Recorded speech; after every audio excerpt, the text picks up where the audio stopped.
Welcome back to the coding series. In this video, we are going to solve the sum root to leaf numbers problem. This is a fantastic question to practice your binary tree traversal skills. Here is the challenge. We are given a binary tree. Every single node in this tree contains a digit from 0 to 9. A path is defined as starting from the root and going all the way down to a leaf node. Our goal is to find all these numbers formed by the paths and calculate their total sum. Let's visualize this with a simple tree. Here, the root is 1. It has a left child 2 and a right child 3. This forms two distinct paths. The first path goes from 1 to 2, creating the number 12. The second path goes from 1 to 3, creating the number 13. The sum of 12 and 13 gives us 25. So how do we mathematically construct these numbers as we traverse? We use a simple formula. The new value is the previous value multiplied by 10 plus the current node's value.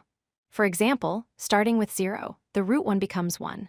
Then moving to the next node 2, we multiply 1 by 10 to get 10 and add 2 to get 12. To solve this, we need a strategy that explores every branch fully. Depth first search, or DFS, is the perfect candidate here. Specifically, we will use a pre-order traversal. This means we process the node and update our running number before we visit its children. The logic is straightforward. First, we pass a variable representing the current sum down from the parent. Second, at each node, we update this sum using our formula. Finally, we pass this updated sum recursively to both the left and right children to continue the process. Recursion always needs a base case to stop. For us, that moment is when we hit a leaf node. A leaf node has no left or right children. When we reach a leaf, we have a complete number. We simply return that current calculated number so it can be added to the total. Let's look at the code structure. We define a helper function, usually called DFS, that takes the node and the current sum. If the node is empty, we return 0. We update the current sum immediately. If it is a leaf, we return that sum. Otherwise, we return the sum of the results from the left and right subtrees. Analyzing the efficiency, the time complexity is big O of n because we must visit every node in the tree exactly once.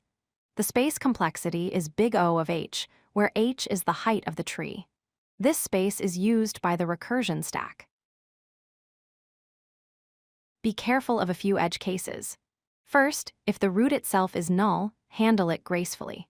Second, remember a tree with a single node is also a leaf.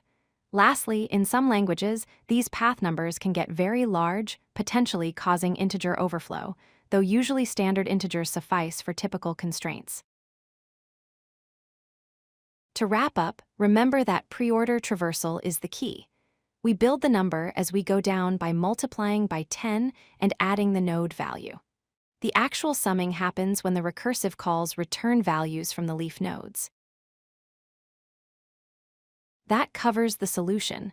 I highly recommend trying this out on LeetCode to cement your understanding. If you found this helpful, please like and subscribe for more coding content. Happy coding! If you like this video, hit that like button and don't forget to subscribe. Visit codelucky.com for more such useful content.